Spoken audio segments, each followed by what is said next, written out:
이 날에 구체적인 사건들이 많이 기록되어 있지 않기 때문에 그렇습니다.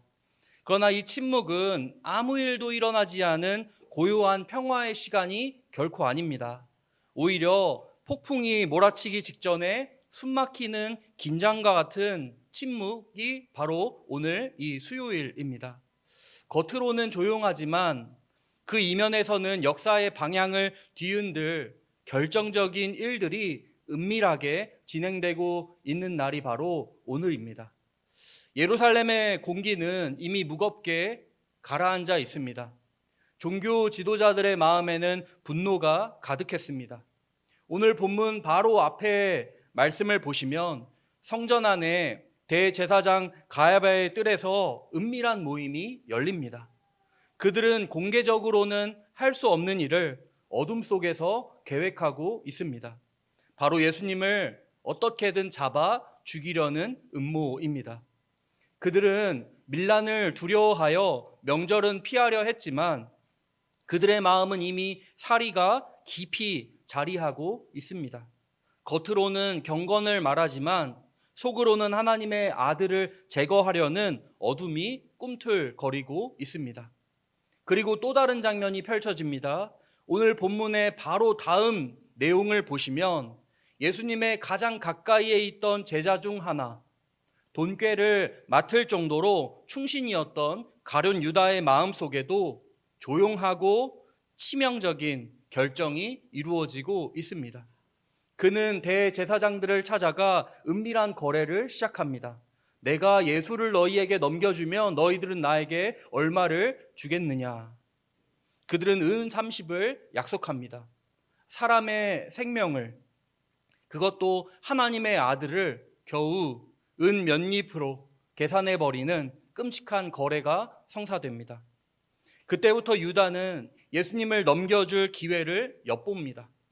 사랑의 관계가 돈으로 무너지고 신뢰가 계산으로 바뀌는 비극이 바로 이 조용한 수요일에 일어나고 있습니다. 오늘 본문의 앞뒤에 위치한 이 두 장면을 가만히 묵상을 해보면 공통점이 있습니다. 모두가 어둠 속에 움직이고 있다라는 것입니다. 겉으로는, 밖으로는 밝을 때는 차마 할 수 없는 일들을 암암리에 하나님을 거스르는 계획을 조용히 그러나 집요하게 진행했다는 것입니다. 이것이 바로 고난주간 수요일의 침묵입니다. 아무 일도 없는 침묵이 아니라 죄와 배신이 깊게 물든 침묵의 하루입니다. 그런데 이 어둠이 가득한 날에 우리의 시선은 오늘 본문 말씀으로 향합니다. 전혀 다른 일이 벌어집니다. 예루살렘의 음모와 배신에서 우리 시선을 돌려 베단이라는 작은 마을로 오늘 본문 말씀은 우리를 인도하고 있습니다. 죽음의 냄새가 도시를 뒤덮을 때 그곳에서는 전혀 다른 향기가 피어오릅니다. 음모와 계산이 지배하는 곳이 아니라 사랑과 헌신이 흐르고 있는 곳이 바로 베다니입니다. 베다니, 그곳은 예수께서 사랑하시던 사람들이 모여 있는 곳입니다. 그곳의 한 집, 나병 환자 시몬의 집에서 식사가 준비되고 있습니다. 세상이 보기에는 부정하고 낮은 자리일지 모르지만 예수님이 함께 하시는 그곳은 은혜의 자리요, 기적의 자리가 됩니다. 예루살렘이 점점 어두워지고 있을 때 베다니에서 한 줄기 빛과 같은 사건이 시작이 됩니다. 베다니의 한 집에서 한 여성이 등장을 합니다. 그녀의 행동은 너무나 파격적이어서 사람들을 당황하게 만들고 심지어 분노까지 하게 만들어버립니다. 그러나 주님은 그 행동을 보시고 이렇게 말씀하십니다. 그가 내게 아름다운 일을 하였노라. 오늘 이 말씀을 통해 우리는 이 여인의 향기로운 헌신을 함께 묵상하기를 원합니다. 과연 무엇이 주님 보시기에 아름다운 일인지, 그리고 우리의 삶은 지금 어떤 향기를 내고 있는지 우리 자신을 돌아보는 은혜의 시간이 되기를 간절히 소원합니다. 이제 우리는 베다니의 그 식탁으로 들어가 봅니다. 그곳은 나병 환자 시몬의 집입니다. 여기서 시몬을 표현할 때 이 나병 환자라는 이 표현이 중요합니다. 나병 환자라는 이름은요, 그 자체로 사람들에게 거부감과 두려움을 주는 이름입니다. 율법적으로 나병 환자는 부정한 존재이죠. 그리고 공동체에서 격리되어야 했던 사람이 바로 나병 환자입니다. 그런데 놀랍게도 예수님은 그 집에 들어가셨고 그곳에서 식사를 하고 계십니다. 예수님이 계신 자리에서는 더 이상 부정함이 중심이 되지 않습니다. 오히려 은혜가 흐르고요, 회복이 일어나고요, 기적이 일어나 잔치가 벌어집니다. 세상이 외면하던, 세상 모두가 피하던 그 자리가 주님으로 인해 은혜의 식탁으로 변화된 것입니다. 그 식탁에 익숙한 얼굴들이 마주합니다. 죽었다가 살아난 나사로, 그의 누이들인 마르다와 마리아, 그리고 예수님의 제자들이 함께 앉아 있습니다. 죽은 나사로를 살리신 예수님의 권능을 직접 경험한 사람들이 한 자리에 모여 있습니다. 바로 그때 한 여인이 조용히 등장을 합니다. 그녀는 아무 말도 하지 않습니다. 누구의 허락도 구하지 않습니다. 그러나 그녀의 손에는 매우 귀한 것이 들려 있습니다. 깨뜨리지 않고서는 사용할 수 없는 최고급 석고 옥합이 그녀의 손에 들려져 있습니다. 그 안에는 순전한 나드 향유가 담겨 있습니다. 이 향유는 당시에 매우 값비싼 것이었고 쉽게 구할 수 없는 귀한 것이었습니다. 한 병의 가격이 무려 300데나리온, 그러니까 노동자의 거의 1년치 품삯에 해당하는 가치입니다. 오늘날로 환산하면 몇 천만 원 되는 그런 향유인 것이죠. 이 여인이 지금 들고 있는 것은 단순한 향수가 아닙니다. 그것은 그녀의 삶의 일부였고 어쩌면 미래를 위한 저축이었고 자신에게 가장 소중한, 자신이 평생 모아둔 예금과 같은 아주 소중하고 값진 물건이었습니다. 그런데 그녀는 그것을 가지고 예수께로 나아옵니다. 그리고 그 순간 아무도 예상하지 못한 일이 벌어집니다. 그녀는 그 옥합을 깨뜨립니다. 조심스럽게 조금 따라 쓰는 것이 아니라 병 자체를 깨뜨려 버립니다. 다시는 담아둘 수 없고요, 다시는 회수할 수 없는 방식으로 완전히 쏟아붓는 행동을 그녀가 하고 있습니다. 옥합이 깨지는 소리가 식탁의 대화를 멈추게 했을 것입니다. 짧고 날카로운 그 쨍그랑하는 소리는 어쩌면 그 자리에 있던 모든 사람들의 마음까지 흔들어 놓았을 것입니다. 그리고 이어서 진한 향기가 순식간에 온 집안에 퍼지기 시작합니다. 나드 향유의 깊고 풍성한 향이 공기를 가득 채웁니다. 그 향기는 그 누구도, 어떤 요리도 숨길 수 없는 향입니다. 누구도 외면할 수 없는 향기입니다. 그 자리에 있던 모든 사람이 그 향을 맡을 수밖에 없었습니다. 그 향기는 단순한 냄새가 아니라 한 사람의, 한 여인의 사랑과 헌신이 눈에 보이듯 퍼져나가는 장면입니다. 그녀는 거기서 멈추지 않습니다. 향유를 예수님의 머리에 붓고 또 발에도 붓습니다. 그리고 자신의 머리카락을 풀어 예수님의 발을 닦기 시작합니다. 당시 유대 사회에서 여인이 공공장소에서 머리를 푼다는 것은 매우 이상한 행동입니다. 체면과 질서를 중시하던 문화 속에서 그것은 자신을 낮추고 내려놓는 행위였습니다. 자신의 가장 영광스럽고 아름다운 부분을 사용하여 주님의 발을 섬기는 모습을 보이고 있습니다. 이 장면을 상상해 보십시오. 사람들은 식탁에 앉아 있고요, 그 가운데 한 여인이 무릎을 꿇고 있습니다. 그리고 자신의 모든 것을 쏟아부으며 예수님을 섬기고 있습니다. 그 모습은 조용하지만 강렬합니다. 말 한마디 없이도 그녀의 행동은 분명한 메시지를 전하고 있습니다. 주님은 이 모든 것을 드릴 만큼 가치 있는 분이십니다. 이것이 바로 옥합을 깨뜨린다라는 말의 의미입니다. 일부를 드리는 것이 아닙니다. 남겨두는 것이 없습니다. 계산하지 않습니다. 다시 돌려받을 가능성도 생각하지 않습니다. 오직 한 분, 예수님께 모든 것을 드리는 것입니다. 모든 것을 드려도 아깝지 않기 때문에 가능한 일입니다. 이 여인이 바친 향유는 단순히 비싼 것을 드린 사건이 아닙니다. 이것은 전부를 드린 사건입니다. 그녀는 예수님을 향한 자신의 사랑을 계산하지 않았습니다. 얼마짜리인지 따지지 않았습니다. 오직 주님께서 얼마나 귀한 분이신지를 알았기 때문에 그분께 자신의 가장 귀한 것을 아낌없이 드릴 수가 있었던 것입니다. 그렇기 때문에 이 사건은요, 헌금이나 봉사의 차원을 뛰어넘습니다. 이것은 한 사람의 존재 전체가 주님께 드려지는 헌신의 사건이기 때문에 그렇습니다. 그녀의 시간, 그녀의 물질, 그녀의 체면, 그리고 그녀의 미래까지 모두 주님 앞에 내려놓는, 모두 다 아낌없이 드리는 장면입니다. 성도님들, 우리는 이 장면 앞에서 질문을 하게 됩니다.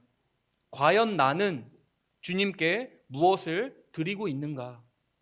나는 여전히 계산기를 두들기고 있는가?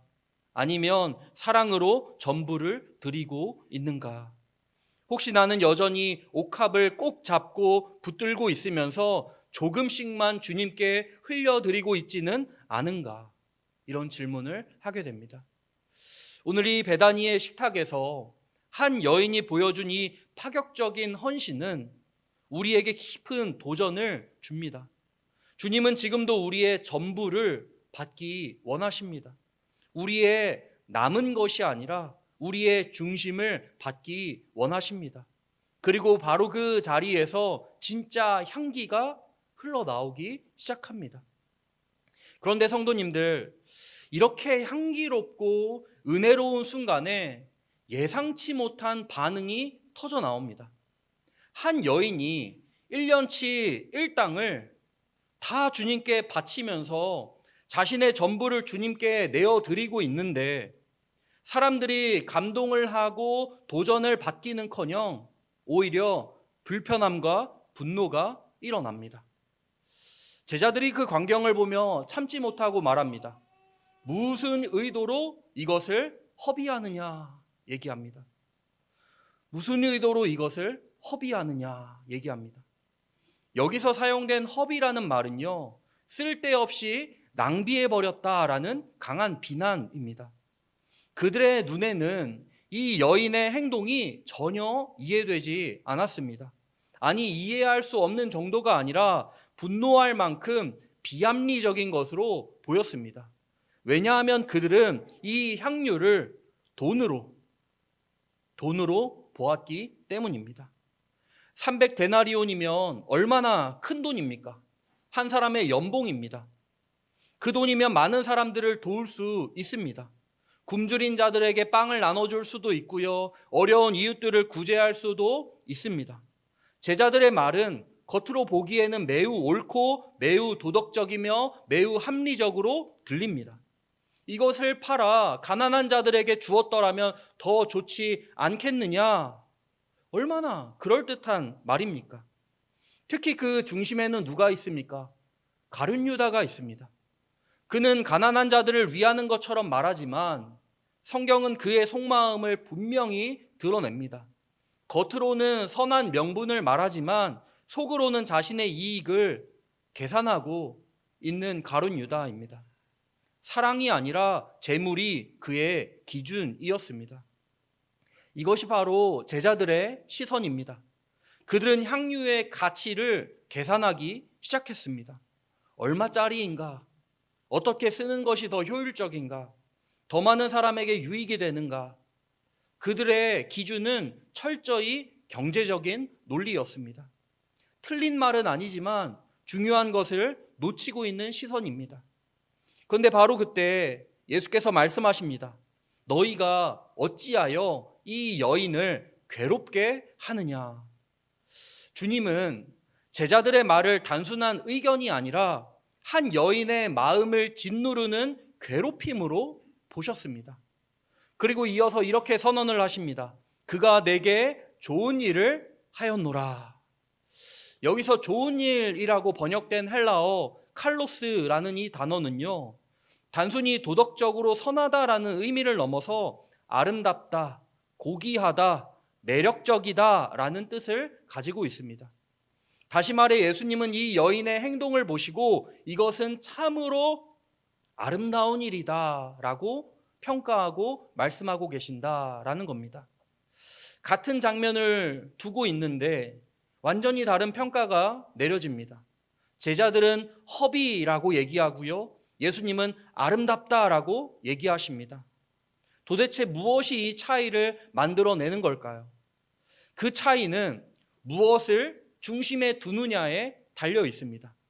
제자들은 돈을 중심에 두었습니다. 반면에 예수님은 사랑을 그 중심에 두셨습니다. 제자들은 결과와 효율을 계산했지만 예수님은 그 마음과 헌신의 깊이를 보셨습니다. 세상은 늘 묻습니다. 얼마나 남겼느냐? 얼마나 효율적이냐? 얼마나 많은 사람에게 유익이 되느냐? 그러나 주님은 다르게 물으십니다. 얼마나 사랑했느냐? 얼마나 진심으로 드렸느냐? 얼마나 나를 귀하게 여겼느냐? 한 가지 이야기를 나누고 싶습니다. 미국의 알링턴 국립묘지에는 특별한 봉사자들이 있습니다. 알링턴 레이디스라고 불리는 여인들인데요. 이들은 아무도 찾아오지 않는 무명 용사들의 장례식에 참석을 합니다. 가족도 없고 기억해 주는 사람도 없는 병사의 마지막 길에 함께하며 그를 위해 편지를 써주고 그의 이름을 불러주고 그의 죽음을 존중해 줍니다. 세상의 눈으로 보면 그 일은 아무런 보상도 없는 일입니다. 아무도 알아주지 않을 수 있습니다. 어쩌면 시간과 정성을 낭비하는 것처럼 보일 수 있습니다. 그러나 그들은 알고 있습니다. 한 사람의 생명은 그렇게 쉽게 잊혀질 존재가 아니라는 것을 그 여인들은 잘 알았던 것이죠. 그리고 누군가는 그 마지막을 기억해 주어야 한다는 것을 알링턴 레이디스 그 여인들은 다 알았던 것입니다. 여러분, 이 향유옥합 여인은 바로 그런 사람이었습니다. 모든 사람들이 예수님의 죽음을 외면한 채 제자들조차 그 의미를 제대로 이해하지 못하고 있을 때 그녀는 홀로 그 죽음의 가치를 알아보았습니다. 그리고 그 죽음을 준비하며 자신의 전부를 드렸습니다. 그래서 예수님은 그녀의 행동을 아름답다라고 평가하십니다. 사람들은 왜 낭비하느냐 얘기하는데 주님은 사랑으로 보셨습니다. 사람들은 쓸데없다고 하지만 주님은 가장 가치 있는 일이라고 인정을 하셨습니다. 우리의 삶에도 이런 질문이 던져집니다. 우리는 무엇을 허비라고 생각하고 있습니까? 혹시 주님께 드리는 시간, 주님을 위해 흘리는 눈물, 주님을 위해 사용하는 물질을 아깝다고 여기고 있지는 않습니까? 세상의 기준으로 보면 주님을 위해 사는 삶은 비효율적으로 보일 수 있습니다. 손해보는 것처럼 보일 수 있습니다. 그러나 주님은 분명히 말씀하십니다. 사랑으로 드려진 것은 결코 낭비가 아니라고 말씀하고 계십니다. 오늘 이 말씀 앞에서 우리의 시선을 다시 점검해야 합니다. 나는 제자들의 시선으로 보고 있는가? 아니면 주님의 시선으로 보고 있는가? 나는 여전히 계산하고 있는가? 아니면 사랑하고 있는가? 주님 앞에서 계산기를 두들기고 있는가? 아니면 주님께 전부를 드리고 있는가? 주님은 지금도 우리의 삶을 보시며 평가하십니다. 그 평가의 기준은 단 하나입니다. 그것이 사랑에서 나왔는가? 그 사랑이 담겨 있다면 세상이 아무리 낭비라고 말해도 주님은 그것을 가장 아름다운 일로 받아 주실 것입니다. 이제 우리는 이 사건을 조금 더 깊이 들여다보아야 합니다. 마리아의 이 행동은 단순히 감정이 북받쳐서 나온 즉흥적인 행동이 아닙니다. 이 안에는 매우 신학적인 깊은 의미가 담겨져 있습니다. 예수님이 직접 그 의미를 해석해 주십니다. 그가 이 향유를 내게 부은 것은 내 장례를 위한 것이니라. 당시 유대인들은 사람이 죽으면 그 시신에 향유를 발라 장례를 준비했습니다. 이것은 단순한 관습이 아니라 죽은 자를 존중하고 사랑하는 마음의 표현이었습니다. 그런데 놀랍게도 마리아는 예수님이 아직 살아계실 때 장례를 준비하는 행동을 하고 있습니다. 이것은 단순한 헌신을 뛰어넘는 영적인 통찰이 그녀에게 있었다는 사실을 우리에게 보여줍니다. 제자들은 여러 차례 예수님으로부터 십자가와 죽음에 대한 예고를 들었습니다. 그러나 그들은 그 말씀을 이해하지 못했고 받아들이지 않았으며 때로는 외면까지 했습니다. 베드로는 예수님의 죽음을 말리기까지 하지 않았습니까? 그들의 기대 속에는 여전히 영광의 왕, 정치적이고 군사적인 메시아의 모습이 자리 잡고 있었기 때문에 그렇습니다. 그러나 이 여인은 다릅니다. 그녀는 말을 많이 하지 않지만 예수님의 말씀을 마음에 품고 있었습니다. 그분이 가셔야 할 길이 어떤 길인지, 그 길이 십자가의 길이라는 것을 어렴풋이 깨닫고 있었습니다.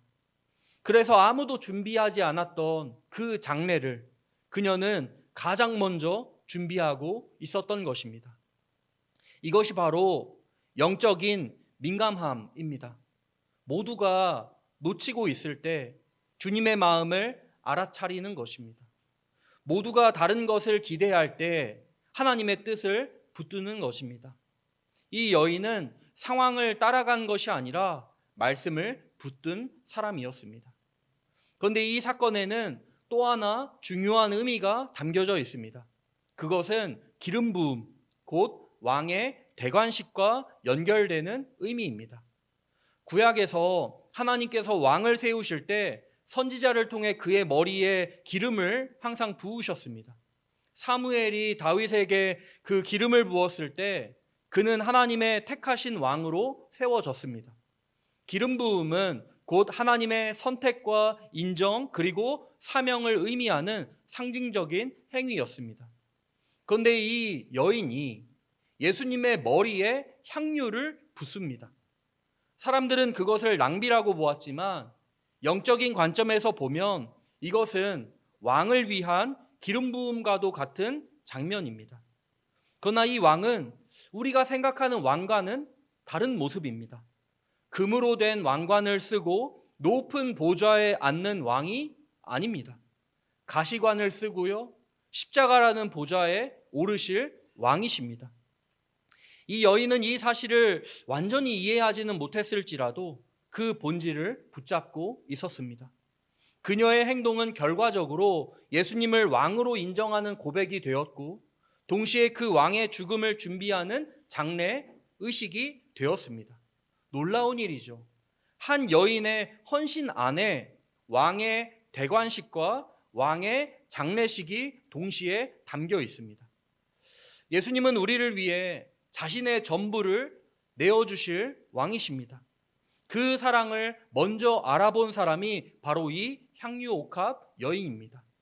그래서 그녀는 자신의 전부를 그 사랑으로 응답했던 것입니다. 이 고난주간에 우리가 다시 이 말씀 앞에 서기를 원합니다. 그리고 묻기를 원합니다. 나는 과연 이 주님의 가치를 얼마나 알고 있는가?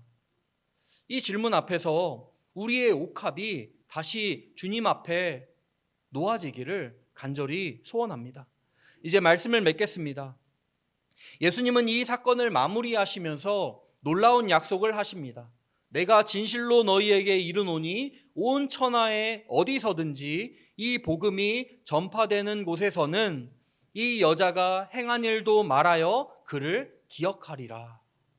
이 말씀 그대로 우리는 지금 이 자리에서 수천 년 전 베다니에서 흘러나왔던 그 향기를 다시 맡고 있습니다. 세상은 많은 것들을 빠르게 잊어버립니다. 화려했던 것들도, 가치 있어 보였던 것들도 시간이 지나면 다 사라집니다. 그러나 주님께 드려진 사랑은 결코 사라지지 않습니다. 마리아가 깨뜨린 옥합의 향기는 그날 집안에만 머물지 않았습니다. 그 향기는 복음을 따라, 교회를 따라 시대를 넘어 오늘 우리에게까지 전해지고 있습니다. 이것이 바로 주님께 드려진 헌신이 가지는 영원한 가치입니다. 우리는 이번 고난주간을 지나며 스스로에게 질문해 보아야 합니다. 나는 지금 무엇을 주님께 드리고 있는가? 혹시 우리는 여전히 계산하며 드리고 있지는 않습니까? 시간도, 물질도, 헌신도 남는 것으로만 드리고 있지는 않습니까? 혹은 마음속으로는 이 정도면 충분하다 하고 선을 긋고 있지는 않습니까? 주님은 우리에게 완벽한 효율성을 요구하지 않으십니다. 주님은 우리의 계산된 헌신보다 사랑에서 흘러나오는 헌신을 기뻐하십니다. 세상은 그것을 보고 허비라고 말할지 모르지만 주님은 그것을 보시고 아름답다라고 말씀하십니다. 옥합은 깨질 때 향기가 납니다. 붙잡고 있을 때는 아무 향도 나지를 않습니다. 우리의 삶도 마찬가지입니다. 내가 붙들고 있는 것을 내려놓고 주님 앞에 깨뜨릴 때 비로소 향기가 나기 시작합니다. 그 향기는 나를 위한 것이 아니라 주님을 위한 것이며 또한 주변 사람들에게까지 흘러가게 됩니다. 이 고난주간에 우리의 마음의 옥합이 주님 앞에 놓여지기를 원합니다. 우리의 시간, 우리의 물질, 우리의 자존심, 우리의 계획까지도 주님께 드릴 수 있기를 간절히 소원합니다. 그리고 그 드림이 누군가에게는 낭비처럼 보일지 몰라도 주님 앞에서는 가장 아름다운 헌신이 되기를 간절히 소망합니다. 오늘도 주님은 우리를 바라보시며 기다리고 계십니다. 너의 향유를 내게 부어라. 너의 사랑을, 너의 전부를 나에게 주어라. 그 부르심 앞에 기쁨으로 응답하는 저와 우리 모든 성도님들 되시길 주님의 이름으로 간절히 축원합니다. 우리 같이 찬양하고 기도하도록 하겠습니다.